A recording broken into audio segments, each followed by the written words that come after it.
Hello friends, आज हम आपको पढ़ाएंगे हिंदी। देखिए, हिंदी में आपका वीडियो पार्ट 2 ये है। आपका वीडियो फर्स्ट आपका दिया गया है व्याकरण, ठीक है। मतलब आपका जो वर्णमाला है, वर्णमाला के ऊपर पूरा वीडियो बना दिया गया है। हर एक शब्द के बारे में बता दिया जाएगा कि किस शब्द को क्या नाम है, कंठस्थ, अंत, सब आपको बता दिया गया, मूर्धा, ये सब बता दिया गया है। उसमें आप लोग जाके देख लीजिए, ठीक है। अब आपको हम पढ़ाते हैं। जो दूसरा नंबर है उसको बोलते हैं संज्ञा। क्या नाम है? संज्ञा। देखिए, हिंदी में संज्ञा पढ़ना जरूरी है, क्योंकि संज्ञा आप पढ़ लेते हैं तो आगे जो चीज़ें पढ़ते हैं थोड़ा सा आपका बेसिक मजबूत हो जाता है। तो बेसिक चीज़ें हैं, आपको पढ़ना जानना जरूरी है।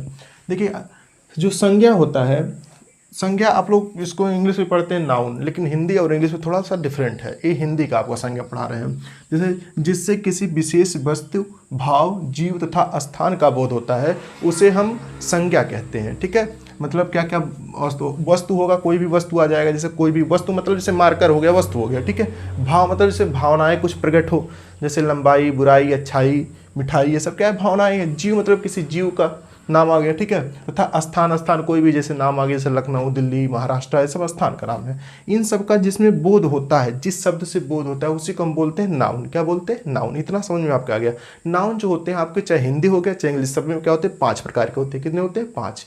तो आपका जो पहला होता है, पहले नाउन मतलब पहले जो संज्ञा का बोलते हैं व्यक्तिवाचक संज्ञा। क्या बोलते हैं? व्यक्तिवाचक संज्ञा। दूसरा है आपका जातिवाचक संज्ञा। तीसरा है आपका भाववाचक। चौथा है आपका समूहवाचक। और पांचवा आपका द्रव्यवाचक संज्ञा। ये आपके 5 प्रकार के संज्ञा होते हैं। जो पहला होता है व्यक्तिवाचक संज्ञा, इसमें ध्यान से समझिए कि जिस शब्द से किसी विशेष व्यक्ति या वस्तु या स्थान का बोध हो, उसी को हम बोलते हैं व्यक्तिवाचक संज्ञा। जैसे समझिएगा, विशेष मतलब क्या हो गया? जैसे इधर देखिए कि मैं किसी का नाम हो गया, जैसे मैं, समझिएगा ध्यान से, पहले समझ लीजिए जातिवाचक संज्ञा। जाति मतलब होता है जिसके जैसे और लोग हों, जिसके जैसे और लोग। जब आपको ये समझ में आ जाएगा तो आपको ये 5 समझ में आ जाएगा एकदम आसान तरीके से। जातिवाचक संज्ञा पहले समझिए, इसके बाद आपको हम व्यक्तिवाचक बताते हैं। जिसके जैसे और लोग होते हैं उसको बोलते हैं जातिवाचक संज्ञा। जैसे मैं लड़का हूँ, तो लड़का जो शब्द है ये आपका क्या हो गया? जातिवाचक। क्योंकि एक लड़का एक जैसे थोड़ी, कई सारे लड़के हैं, है कि नहीं है? तो मतलब लड़के के जैसे और लड़के हैं, तो क्या? जातिवाचक। लेकिन मैं लड़का हूँ और उसमें मेरा नाम है आशीष। क्या नाम है? आशीष मिश्रा, ठीक है। तो मेरा नाम क्या हो गया? विशेष हो गया कि नहीं हो गया? मतलब मैं लड़का हूँ लेकिन लड़कों में मेरा नाम क्या है? आशीष मिश्रा। तो मैं विशेष हो गया हूँ। तो मैं क्या हो गया? ये जो आशीष मिश्रा है, इसी को बोलेंगे व्यक्तिवाचक संज्ञा। जैसे आप लड़का है, आप लड़का है, तो लड़का जो शब्द है वो क्या हो गया? जातिवाचक संज्ञा। क्योंकि लड़कों के जैसे और लड़के होते हैं, लेकिन नाम भी आपका क्या, उसमें आपका नाम एक रखा गया है, तो हो गया। जैसे मान लीजिए कोई गाय है, तो गाय क्या है? गाय है आपका जातिवाचक संज्ञा, क्योंकि गाय की जैसे और गाय, लेकिन गाय में हमने नाम रख दिया कामधेनु, तो क्या हो गया? व्यक्तिवाचक संज्ञा। वैसे समझिएगा, व्यक्तिवाचक संज्ञा में क्या होते हैं? कुछ विशेष, जैसे व्यक्ति का नाम आ जाएगा, किसी भी व्यक्ति का नाम, जितने भी संसार में व्यक्ति के नाम हैं, रमेश, सुरेश, महेश, ये सब क्या हो गए? व्यक्तिवाचक संज्ञा। जितने भी देशों के नाम आते हैं, देश मतलब जैसे भारत हो गया, ऑस्ट्रेलिया हो गया, अमेरिका हो गया, चीन हो गया, जापान हो गया, न्यूजीलैंड हो गया, जिम्बाब्वे हो गया, इन सब देश, जो देश के नाम हो गए, ये सबको हम बोलते हैं आपका व्यक्तिवाचक संज्ञा के अंतर्गत। जितने भी देश के नाम है सब क्या हो गए? व्यक्तिवाचक संज्ञा के अंतर्गत आएंगे, ठीक। नदियों के नाम, जितने भी आप नदियों को नाम जानते हैं, जैसे गंगा, यमुना, सरस्वती, ब्रह्मपुत्र, ये सब क्या हो गए? आपके नदियों के नाम हो गए। जो नदी शब्द है, नदी शब्द ये है आपका जातिवाचक, लेकिन नदी का जो नाम हो गया वो क्या हो गया? व्यक्तिवाचक, ठीक है। पुस्तक, जितने भी पुस्तक हो गए, पुस्तक जो होते हैं, पुस्तक के जो नाम होते हैं, पुस्तक नहीं, पुस्तक के जो नाम है, जैसे रामायण, महाभारत, कुरान, ठीक है, गीता, ये सब क्या हो गए? आपके व्यक्तिवाचक संज्ञा हो गए। क्या हो गए? व्यक्तिवाचक। जैसे रामायण, ठीक, कुरान।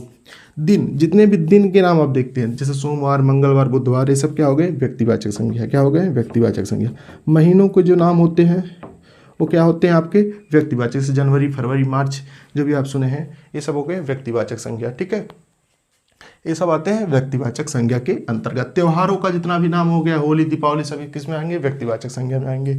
अब आते हैं जातिवाचक। देखिए जातिवाचक क्या होता है? जैसे देखिए, जाति जिसके जैसे और लोग होते हैं उसके जातिवाचक बोलते हैं। जैसे मनुष्य हो गया, मनुष्य के जैसे कई मनुष्य जातिवाचक। भाई, भाई भी जातिवाचक होता है। देवता, देवता कई सारे होते हैं देवता, तो उसको भी जातिवाचक। मकान, मकान भी कई सारे, मतलब जिसके जैसे और चीज़ें होती हैं उसको बोलते हैं जातिवाचक। घोड़ा, जैसे मतलब जो किसी नस्ल से संबंधित है, जैसे घोड़े जैसे और घोड़े होते हैं कि नहीं होते हैं, उसको हो गए हैं जाति। लेकिन घोड़े का हम नाम कुछ रखते हैं तो जो नाम उसका होगा वो व्यक्तिवाचक होगा। जैसे कुत्ता, अब देखिए कुत्ता क्या है, जातिवाचक, क्योंकि कुत्ते जैसे और कुत्ते होते, लेकिन कुत्ते का नाम रख दूं शेरुआ तो क्या हो गया, शेरुआ जो शब्द आ जाएगा व्यक्तिवाचक।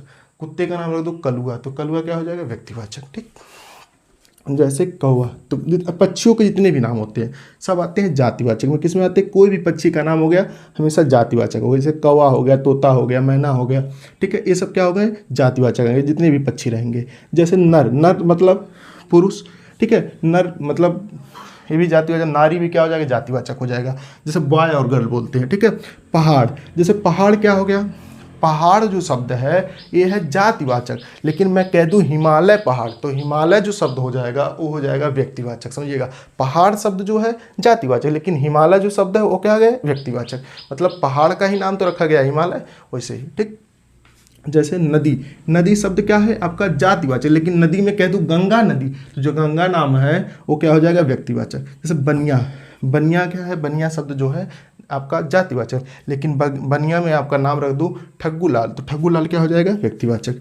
ब्राह्मण शब्द क्या है आपका, जातिवाचक। तालाब, जैसे तालाब है, तालाब क्या है, जातिवाचक। समुद्र क्या है, जातिवाचक। लेकिन समुद्र में आपका अगर नाम रख देता हूँ, जैसे किसी भी समुद्र का नाम ले लीजिए, जो नाम इसका जब नामकरण हो जाएगा तो हो जाएगा व्यक्तिवाचक। आया समझ में। ठीक, अब आते हैं तीसरे नंबर पर आपका आता है भाववाचक। भाववाचक जिसमें भाव व्यक्त हो, मतलब जिसमें कुछ भावनाएं व्यक्त होती हैं उसे हम बोलते हैं भाववाचक। जैसे लंबाई, लंबाई में नम्रता, मिठास, चाल, समझ, बुराई और अच्छाई, ये सब क्या है, भाववाचक संज्ञा, मतलब भावनाएं प्रकट होंगी इसमें। ठीक है, इसको बोलते हैं भाव। जैसे दर्द, पीड़ा, तकलीफ, ये सब किस में आ जाएगा, भाववाचक संज्ञा में आ जाएंगे। ठीक, अब देखिए चौथा नंबर में आपका आता है, बहुत आसान होता है, बहुत ज़्यादा कठिन नहीं है। चौथा है आपका समूहवाचक। समूह में मतलब होता है बहुलता का बोध हो, मतलब जिसमें बहुत लोग, मतलब कोई भी वस्तु हो गया, कोई भी लोग हैं, बहुत लोग इकट्ठा हो गए हैं, बहुत सारी चीज़ें के एक साथ दिखाया जा रहा है तो उसको बोलते हैं समूहवाचक। ठीक है, समूह मतलब होता है कि जिसमें बहुत लोग इकट्ठा हो। जैसे भीड़, भीड़ में मतलब भीड़ किसे कहते हैं, एक दो लोगों को भीड़ नहीं कहेंगे तो हो गया क्या है, बहुत। सभा, सभा में एक लोगों का सभा नहीं होता, कई लोग होते हैं तब तो सभा होता है, तो इसको होगा समूहवाचक। प्रदर्शन, प्रदर्शन एक लोगों से नहीं ना होगा, कई सारे लोग होंगे तब प्रदर्शन होगा, तो क्या होगा, गिरोह, जनसमूह, सैलाब, रैली, बाजार, दल, पार्टी, ये सब क्या हो गए, समूहवाचक संज्ञा के उदाहरण है। ठीक है, समझ में आया। जिस शब्द से बहुलता का बोध हो उसे हम बोलते हैं समूहवाचक। पांचवा नंबर आपका लास्ट आता है जिसके बोलते हैं द्रव्यवाचक। क्या बोलते हैं, द्रव्यवाचक। जिससे नापा तौला जा सकता है उसे द्रव्यवाचक कहते हैं। जैसे मतलब संज्ञा के जिस शब्द से हमें नाप तौल का पता चलता है उसे द्रव्यवाचक। जैसे शराब, शराब को नाप तौल सकते हैं तो क्या हो गया, द्रव्यवाचक। जैसे सोना, सोना क्या हो गया, द्रव्यवाचक हो गया। चांदी क्या हो गया, द्रव्यवाचक हो गया। जैसे पीतल क्या हो गया, द्रव्यवाचक हो गया। दूध, दही, पानी, तेल, घी, तेजाब, खून, सब क्या होते हैं, इसे नापा तौला जा सकता है, इसलिए ये सब क्या आ जाएंगे, द्रव्यवाचक संज्ञा के अंतर्गत आ जाएंगे। ये आपकी 5 प्रकार की संज्ञा थी। ये आपका हिंदी का संज्ञा समाप्त होता है। वीडियो को लाइक कर दीजिए, चैनल को सब्सक्राइब कर दीजिए।